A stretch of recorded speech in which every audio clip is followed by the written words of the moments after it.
भगवद गीता अध्याय 7 श्लोक 11। बलम बलवता चाहम कामरागविवर्जितम धर्माविरुद्धो भूतेषु कामोस्मि भरतर्षभ 11। भगवान श्री कृष्ण के शरीर का उपयोग करते हुए देवी यह प्रकट करती है कि बलम बलवता चाहम, जिसका अर्थ है कि वह बलशाली व्यक्ति की शक्ति है। चूंकि वह स्वयं समस्त जीवों का शरीर है, इसलिए वह सभी का शारीरिक बल भी है। यह आत्मा की अलौकिक शक्ति को भी दर्शाता है। जब वह आत्मा के साथ होती है तो वह व्यक्ति दिव्य और अत्यधिक शक्तिशाली हो जाता है। वह उन सभी देवताओं की शक्ति और दिव्यता है जिन्हें मानव जाति जानती है। इससे ये स्पष्ट होता है कि देवी ही समस्त ज्ञान, बुद्धि और शक्ति का एकमात्र स्रोत है। उन्होंने कामरागविवर्जितम जोड़ा, जिसका अर्थ है कि वह सभी इच्छाओं और आसक्तियों से परे हैं। इसके अतिरिक्त जो कोई ठीक उन्हीं की तरह बन जाता है, अर्थात जो सभी इच्छाओं और सांसारिक बंधनों से मुक्त होता है, वह अपार शक्ति प्राप्त करता है। क्योंकि वह स्वयं उसकी बुद्धि, ज्ञान और बल बन जाती है। वह उन व्यक्तियों को शक्ति प्रदान करती है जिन्होंने अपनी इच्छाओं का परित्याग कर दिया है और सांसारिक बंधनों से ऊपर उठ चुके हैं। इस प्रकार वह उनसे अद्वैत हो जाते हैं, अर्थात उस व्यक्ति की आत्मा और देवी के गुणों में कोई भेद नहीं रह जाता। श्री कृष्ण के माध्यम से वो एक महत्वपूर्ण सत्य प्रकट करती है, धर्माविरुद्धो भूतेषु कामोस्मि भरतर्षभ, जिसका अर्थ है, हे भरतवंशी, मैं वह काम इच्छा हूँ जो धर्म के विरुद्ध नहीं है।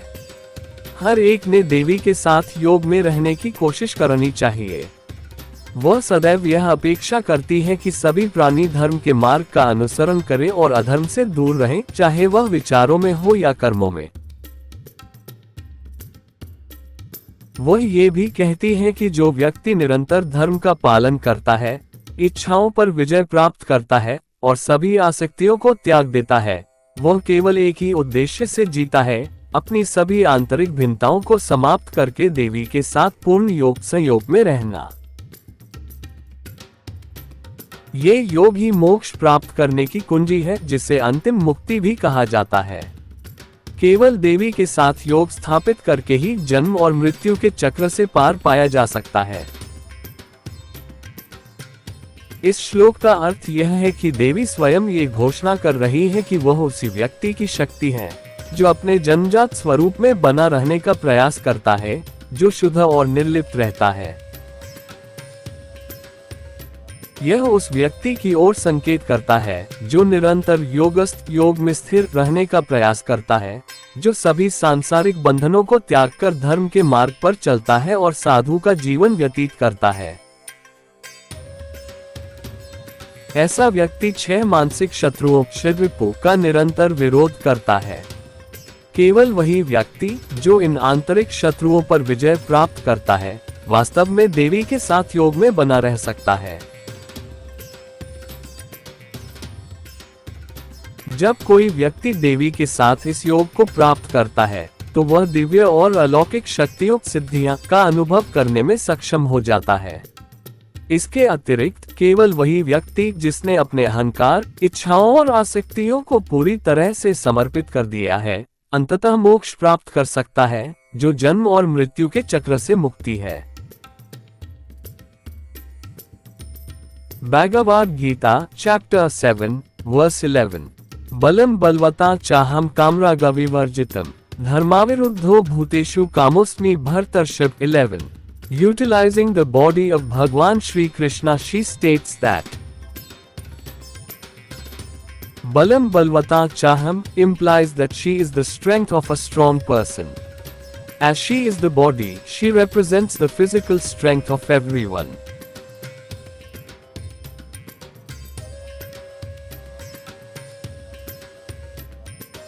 भगवद गीता अध्याय 7 श्लोक 12।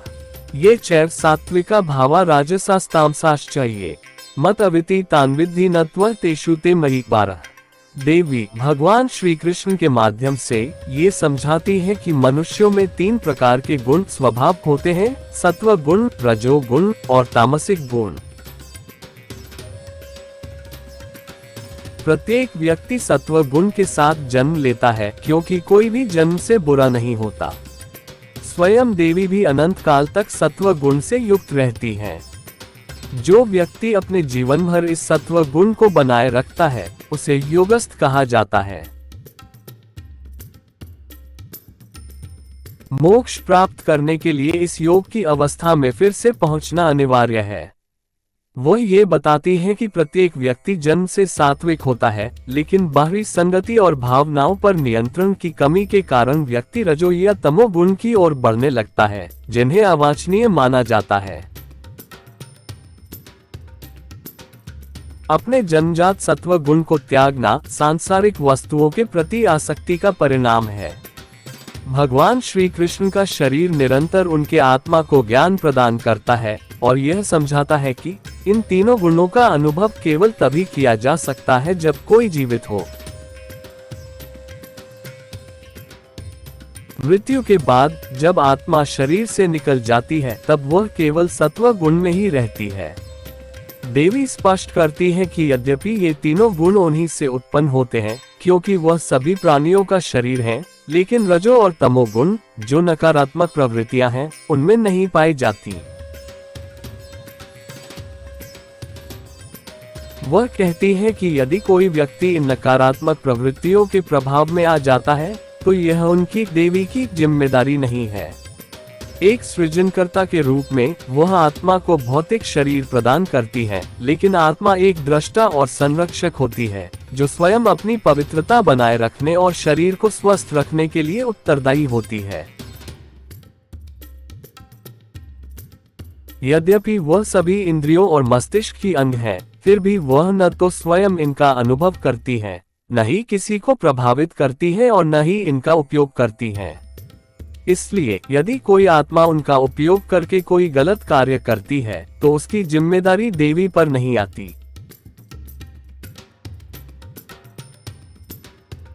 Bhagavad Gita chapter 7 verse 12। ये चैव सात्विका भावा राजसास्तामसाश्च ये मत अविति तान्विद्धि नत्व तेषु ते मयि 12। The goddess, using Bhagwan Shri Krishna, explains to soul of Bhagwan Shri Krishna that 3 types of gun qualities are present in humans: Sattva gun, Rajo gun, and Tamasic gun. Every individual is born with Sattva gun, as no one is inherently bad. She herself eternally possesses Sattva gun. A person who preserves the Sattva gun throughout their life is known as a yogast individual. Attaining this state of yoga again is essential for achieving moksha. She emphasizes that while everyone is born sattvic, the influence of external company and an inability to control emotions lead individuals toward rajo or tamo gun, which are considered undesirable. The abandonment of one's innate sattva gun occurs due to attachment to worldly matters. The body of Bhagwan Shri Krishna continuously imparts knowledge and explains that all 3 gun can only be experienced while one is alive. After death, once the soul leaves the body, it exists solely in Sattva gun. She clarifies that although all 3 gun originate from her, since she is the body of all beings, Rajo and Tamo gun, which are negative traits, are absent from her. She states that if an individual falls under the influence of these negative traits, it is not her responsibility. As the creator, she gives a physical body that can be utilized by the soul, and the soul is an observer and preserver, responsible for maintaining the purity of the soul and the health of the body. Even though she is the organ of all sensory faculties, including the brain, she does not experience, influence, or utilize any of them.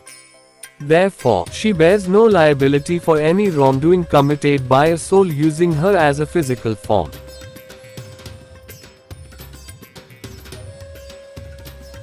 Bhagavad Gita अध्याय 7 श्लोक 13।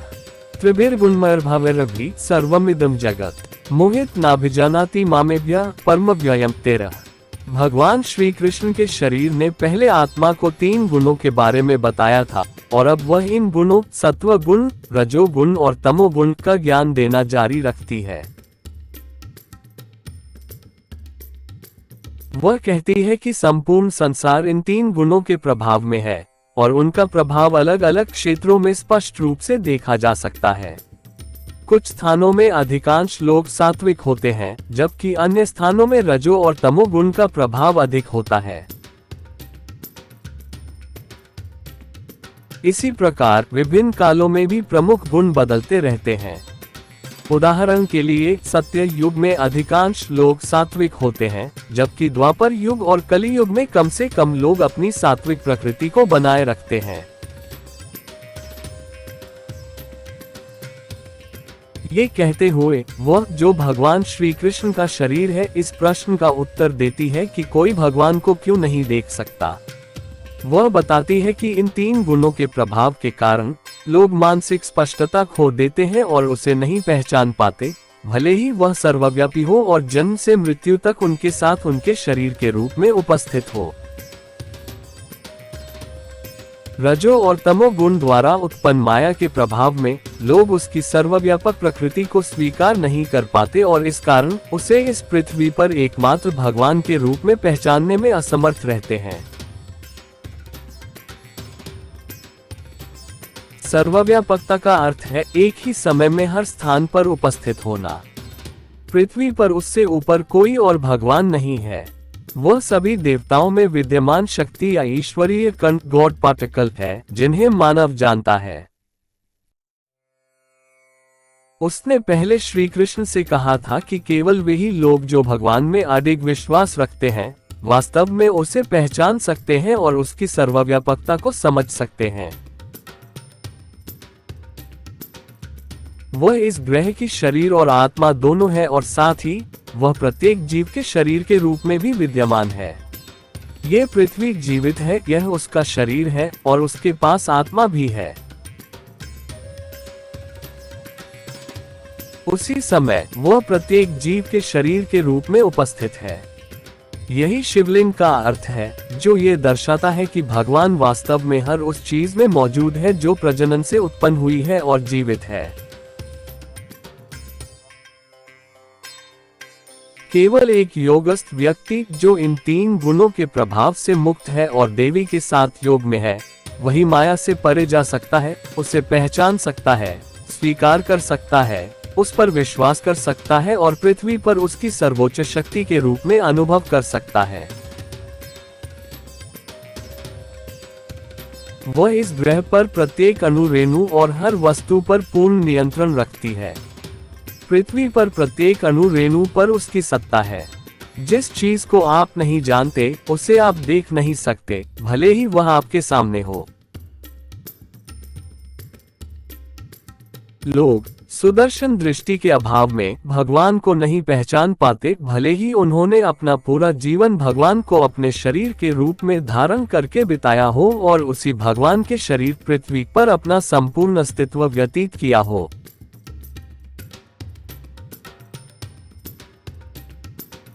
Bhagavad Gita chapter 7 verse 13। त्रिभिर्गुणमयर्भावैरभि सर्वमिदं जगत् मोहित नाभिजानाति मामेभ्यः परमव्ययम् 13। As the body of Bhagwan Sri Krishna had earlier explained the 3 gun to soul of Sri Krishna, she continues to impart knowledge about them, Sattva gun, Rajo gun and Tamo gun. She states that the entire world is under influence of these 3 gun, and their influence is clearly visible in different regions. In some parts of the world, the majority of people are sattvic, while in others, Rajo and Tamo gun dominate. Similarly, in different time periods, the predominant gun varies. For example, in Satya Yuga, most people are Sattvic, whereas in Dwapar Yuga and Kali Yuga, fewer and fewer people retain their Sattvic nature. By saying this, she, who is the body of Bhagwan Shri Krishna, answers the question of why no one can see God. She explains that due to the influence of these three gunas, people lose mental clarity and fail to perceive her, even though she is omnipresent, existing with them from birth to death as their very body. Under the illusion Maya created by Rajo and Tamo guna, people are unable to accept her omnipresent nature and, therefore, fail to recognize her as the only God on planet Earth. Meaning of omnipresent is present everywhere at once.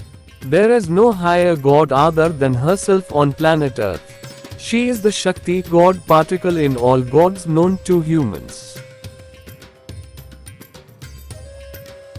She had previously told Sri Krishna that only those with unwavering faith in God can truly know and understand her omnipresent nature.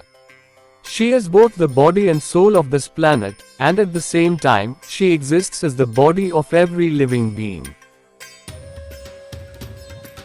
This planet Earth is alive, it is her body, and she also possesses a soul. Simultaneously, she exists within every living being in the form of their body. This is the meaning of Shivling, which tells that God is actually present in everything which is product of reproduction and alive. Only a yogist person, one who is free from the influence of these three gunas and is identical to her in nature, can transcend Maya, recognize, accept, believe in, and experience her presence as the supreme power on earth. She is the ultimate authority over every atom and every entity on this planet. She has control over every atom and particle on Earth.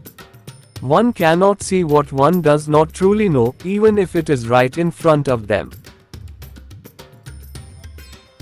People, lacking the vision of Sudarshan, fail to recognize God, despite living their entire lives with God as their own body and spending their existence on the very being who is the body of planet Earth.